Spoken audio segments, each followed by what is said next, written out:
J'étais enceinte de 4 mois et 3 semaines. Alors que d'ordinaire, je travaillais 6 heures par jour, à cette période, je travaillais 10 heures par jour. D'un coup, j'ai eu des contractions qui se sont aggravées. Je l'ai appelé, je lui ai dit que ça n'allait pas. En plus, j'avais la tête qui tournait. Ça allait pas du tout. Il m'a demandé « Mais qu'est-ce qui se passe ?» Il était à peu près 6 heures du matin. Environ, oui. C'est ça, 6 heures du matin. Ça n'allait pas, je suis descendue et là, j'ai perdu les os. C'était beaucoup trop tôt. Je lui ai dit « Mais vite, vite, fais quelque chose !» Et je te laisse raconter la suite. Je suis malentendant, mais j'ai essayé de téléphoner. Je sais plus le numéro d'ailleurs, c'est le 15, le SAMU. La communication était difficile, on ne se comprenait pas. Ils m'ont dit « Oui, oui, ils arrivent », mais pas du tout. On a attendu presque... 30 minutes, à peu près. On a attendu une bonne demi-heure avant qu'ils arrivent. Et c'était une ambulance. Franchement, ils étaient cool, quoi. Ils prenaient leur temps, comme s'il n'y avait pas d'urgence. Et ensuite... J'avais perdu les os. Le bébé est né tout de suite. J'étais complètement dépassée. Je le tenais dans mes bras, il était vivant, ça a duré quelques secondes et il s'est éteint, c'était fini. Ça a été, voilà, votre bébé, on voit pas le cœur, il est plus là, il est mort, voilà, il est parti. Il faut prendre une date pour enlever, pour faire l'IVG, ça. Hein. Voilà, et ça a été, voilà, c'est très technique, comme il dit. Hein. Enfin, t'es porté par la magie de l'événement. Oui, la magie, ouais. Et ouais, ok, fausse couche, ça existe. Mais ouais, ça existe. Mais sur le coup, oui, on n'y croit absolument pas. Et on se dit, tout de suite, j'ai pensé, je ne pourrais plus en avoir.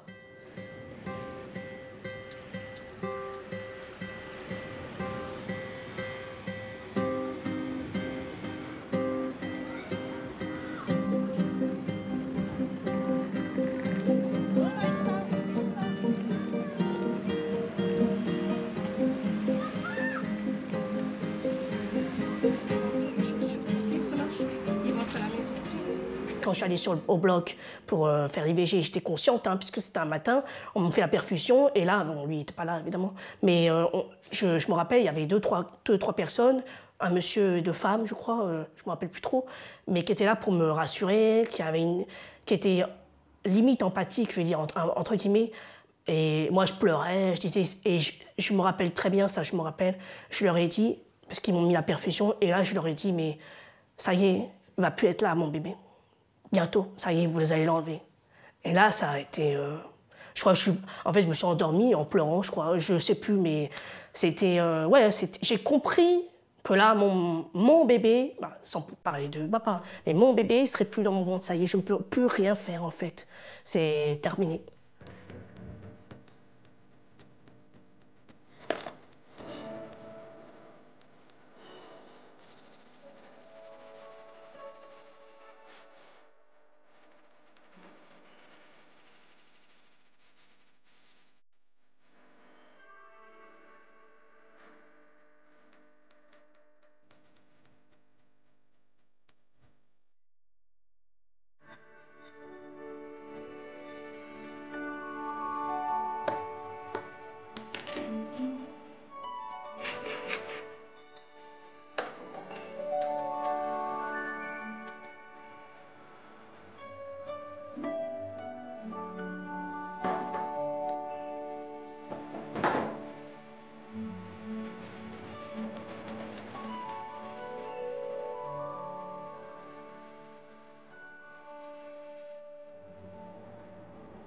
Les femmes et la fausse couche, c'est une question dont j'ignorais tout. Je n'avais pas eu d'informations. Je me suis sentie seule au monde. Est-ce que j'étais la seule à qui ça arrivait? Mais non, en fait, c'est petit à petit, en discutant avec des amies, j'ai appris qu'elles en avaient eu elles aussi. J'ai eu des infos, mais après, à ce moment-là, j'y connaissais rien. En général, on dit qu'une femme sur 10 perd l'enfant précocement. Mais t'aurais imaginé, toi, que je pouvais faire une fausse couche? Bah non.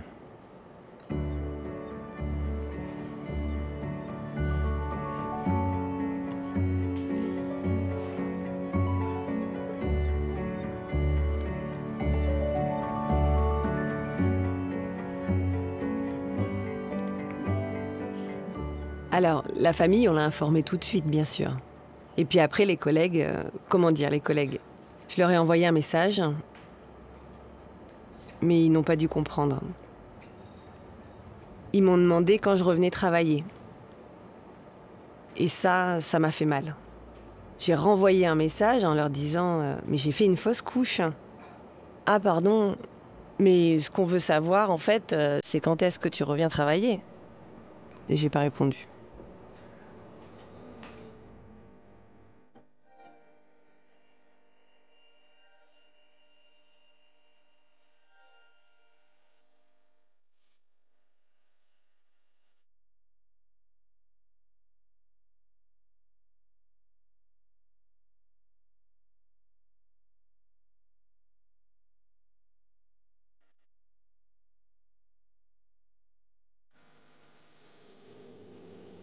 Une fausse couche, d'abord, c'est un processus normal, naturel.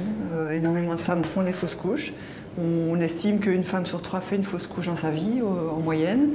Des femmes peuvent en faire plusieurs. Et on estime aussi qu'une grossesse sur 4 se termine en fausse couche. Donc c'est vraiment un phénomène massif, normal, et dont malheureusement on ne parle pas beaucoup.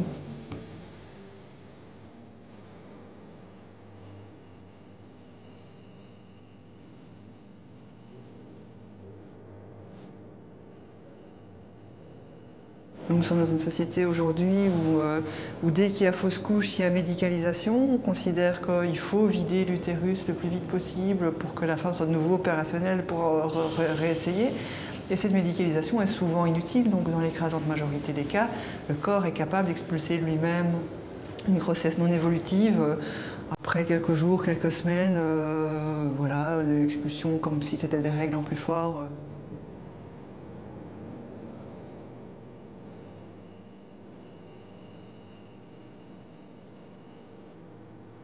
Mais ce qui est important par rapport aux fausses couches, c'est pas tant cette prise en charge médicale qui est souvent inutile, c'est souvent la prise en charge émotionnelle. Et c'est ça qui fait souvent défaut. Parce que comme il y a ce tabou, les femmes se retrouvent seules ou juste avec leurs compagnons à vivre cet événement qui est comme souvent dramatique parce que c'était plein d'espoir par rapport à une grossesse. Elles se retrouvent seules, elles ne savent pas vers qui se tourner. Chez le médecin, c'est la médicalisation, mais ce n'est pas l'accompagnement.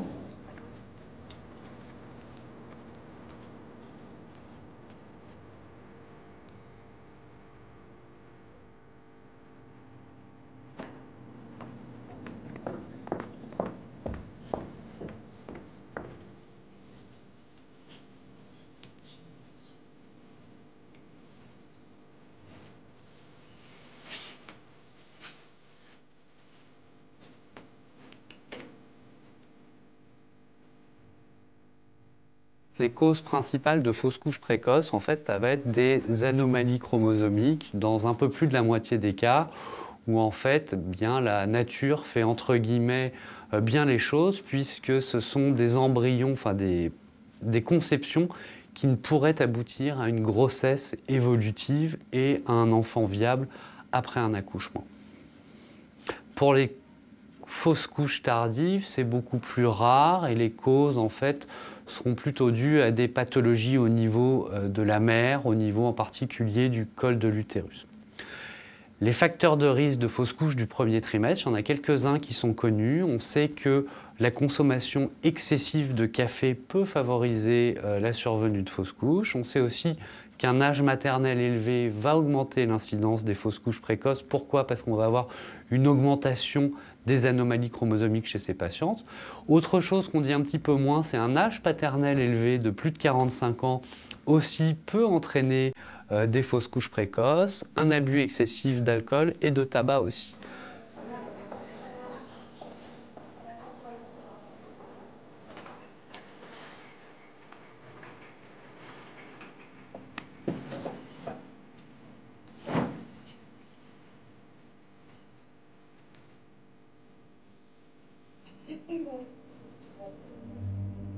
Les patients, très souvent, préfèrent attendre l'échographie du premier trimestre de la grossesse, qui en plus permet les analyses morphologiques à la recherche de risques de malformation fétale, attendre ce moment-là pour vérifier que tout va bien et l'annoncer à leur famille. C'est assez merdique cette histoire du 3e mois, je trouve, d'une certaine façon. Parce que c'est genre, si ça arrive avant, mon Dieu, t'as perdu un enfant, c'est une sorte d'aveu d'échec.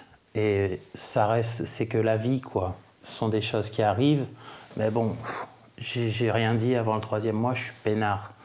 J'imagine qu'il y a des couples, malheureusement, qui se séparent dès qu'il y a un souci comme ça grave qui arrive. Je ne connais pas des gens hein, personnellement, mais je sais que ça existe.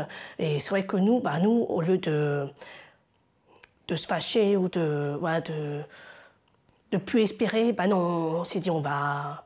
Enfin, puis on s'aime, et puis voilà, on s'était prévu.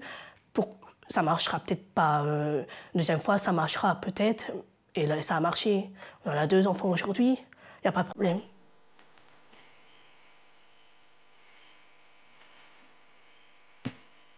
Non, c'est chaud, Léo. Attends. Tout.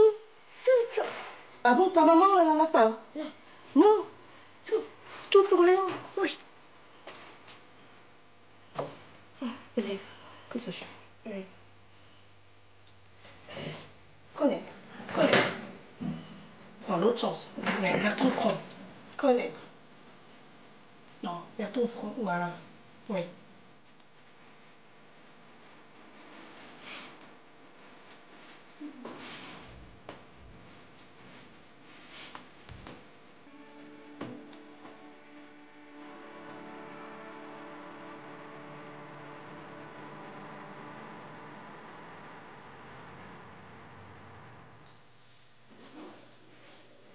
La fausse couche, c'est un événement finalement dont on parle assez peu. Ça reste l'un des derniers sujets tabous peut-être, qui est un événement souvent indicible, qui est malheureusement trop souvent mis entre parenthèses, qui touche évidemment la femme hein, qui est enceinte, mais qui peut aussi avoir des impacts sur le couple et même sur les enfants présents ou à venir de cette femme.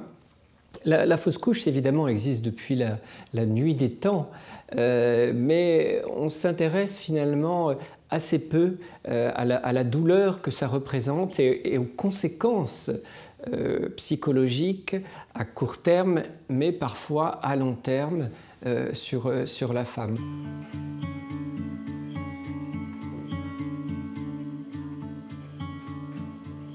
Et même ce terme de fausse couche que je déteste parce qu'on a l'impression que c'est faux, c'est pas réel, ça ne s'est pas passé.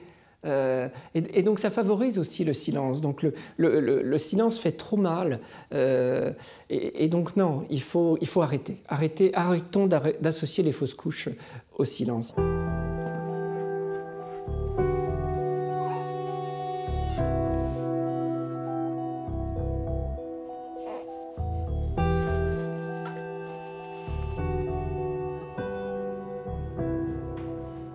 Pour moi, c'était comme si j'étais face à un mur. J'étais bloquée.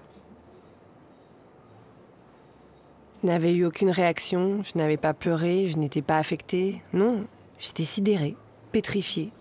C'est que plusieurs heures après, et ça a pris longtemps, toute la journée, que j'ai enfin pu commencer à pleurer. Moi, j'ai pas eu le temps de réagir. Je devais m'occuper de toi, qui étais tétanisé. Je m'en foutais de moi. Moi, ça passait après. Je devais te soutenir. On peut faire une véritable dépression, sur plusieurs mois, voire sur une année, avec une phase un peu de déni. Je ne crois pas ce qui s'est passé, je n'ai rien ressenti, c'est pas grave. Et puis de la colère, et puis de la tristesse, et puis un désintérêt pour tout, un ralentissement physique, un ralentissement intellectuel. Donc véritablement un état dépressif qui s'apparente au deuil. Ce qu'on sait moins, surtout pour les premières fausses couches, c'est le syndrome post-traumatique. C'est-à-dire c'est quelque chose de tellement inattendu, de tellement brutal, surtout quand c'est une fausse couche à un âge avancé, qu'on ne déprime même pas, on est juste sidéré. C'est-à-dire qu'il y a une vraie effraction mentale, un vrai choc psychologique. Et puis il y a des réactions beaucoup plus silencieuses, où en apparence il ne se passe rien, mais où le deuil, entre guillemets, ne se fait pas, et où il va y avoir une espèce de crypte dans l'esprit de la femme, et le bébé va y rester, et va continuer de grandir. C'est-à-dire que la femme va continuer de penser toute seule à cet enfant, va rester avec finalement, va le garder en elle, comme un fantôme.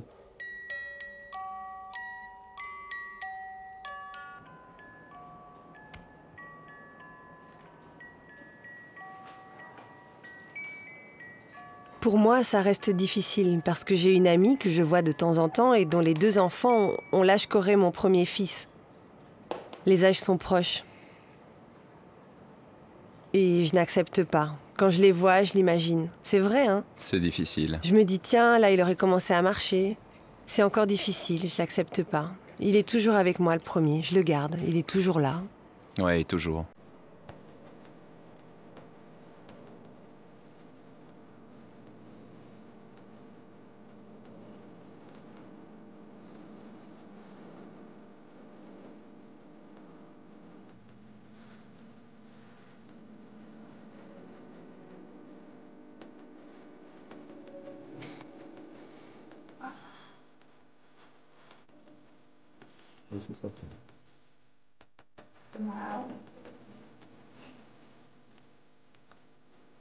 J'arrive pas à en parler.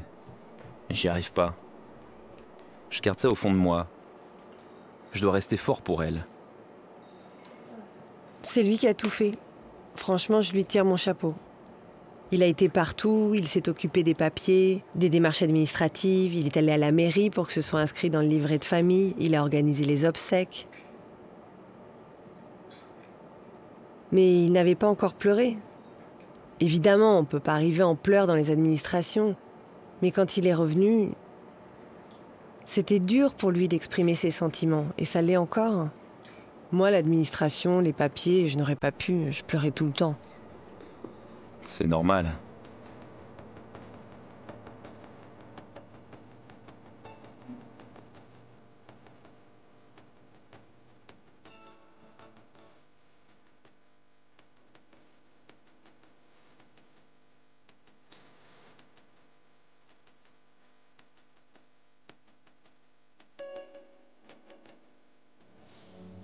On s'intéresse très peu aux réactions de l'homme et lui-même s'intéresse peu à ses propres réactions. Il ne s'autorise pas d'être à l'écoute de sa douleur. Si douleur il y a, il est évidemment, dans le meilleur des cas, attaché à accompagner sa femme, à la rassurer, ou malheureusement à banaliser ce qui s'est passé, croyant la rassurer de cette manière-là.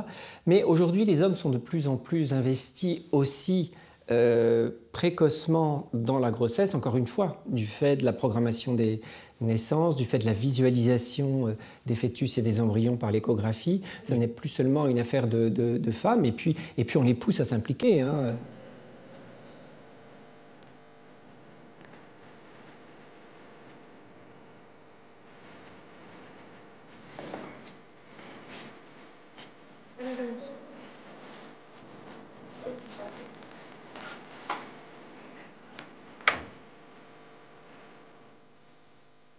On voit bien la continuité de la bouche. Ouais.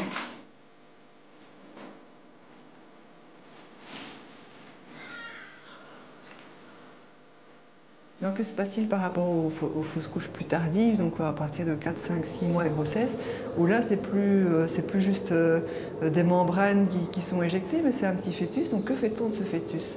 Là il y a trois possibilités, soit on l'enterre, vraiment des funérailles qui peuvent parfois être un peu lourdes, mais laissées au choix de la famille, soit c'est considéré comme un déchet hospitalier qui part avec les déchets hospitaliers. Et puis il y a de plus en plus d'hôpitaux en France qui essaient d'avoir une solution intermédiaire, de ne pas les considérer non pas comme un vrai corps mort d'une personne, ni comme un déchet, mais par exemple de rassembler tous les fœtus pour faire une petite cérémonie d'incinération, par exemple. Voilà. Il y a différentes choses, vraiment laissées à l'appréciation de chaque hôpital, mais on sent qu'il y a une tendance à vouloir donner un peu plus de valeur à ces fœtus pour rejoindre le souhait de certains parents de faire les choses bien.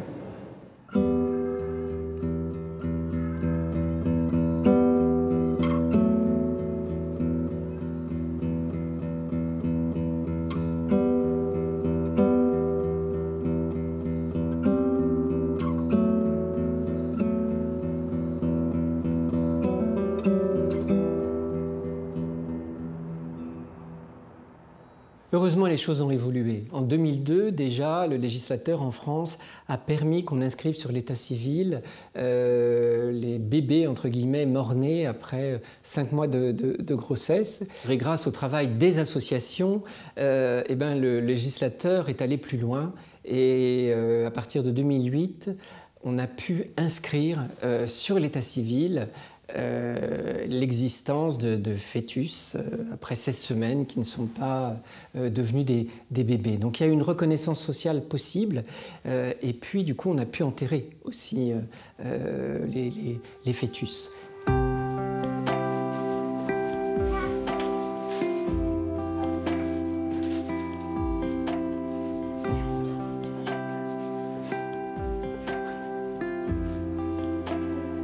Le jour où je suis tombée enceinte de ma fille, ça a 4 mois tout cassé. Ça a été très rapide. Il y avait beaucoup d'hystérie, quoi. Il y avait, je sais pas, il y a eu, une quinzaine d'échographies que tu as dû faire, un truc comme ça. Bah ouais, j'avais peur, ouais. T'étais même allé à Paris, t'avais trouvé un truc trop bien parce qu'il y avait un... Ah oui, un truc en 3D, là. tout ça, machin. Je dis, mais n'importe quoi, 3D, pourquoi faire? Mais ouais, j'en ai fait plein. Je dis 10, mais je sais même pas combien j'en ai fait. Mais les personnes, quand j'arrivais, ah, c'est pour une écho, parce que j'allais dans n'importe où, hein, pas dans le même, parce qu'après, ils allaient me dire, mais on vous a vu il y a pas longtemps. Et du coup, ah, c'est pour une échographie, oui. Ben, vous avez fait une échographie quand? Oh, ben, je sais pas, il y a 3 mois, c'est la deuxième, celle-là. C'est pas vrai, hein. Et donc, du coup, ben, après, ils voyaient bien mon ventre, je vais pas mentir, à 8 mois de grossesse, voilà, bon. Mais, non, mais ils étaient cool parce que. Mais après, ils m'ont dit de me calmer, hein, qu'on peut pas faire autant d'échographies parce que ça peut avoir des. Comment on dit, là? Des conséquences. Oui, ouais, enfin, c'est pas au bébé. Bon, après, donc, j'ai dit, bah, 7 mois de grossesse, j'ai dit, allez, stop, j'arrête, tout va bien. Et puis pour autant, il y a un suivi, voilà, ça se passe bien. Ouais. Donc, arrêtez, madame. Oui. Mais bon. Non, après, je me suis calmée, ouais.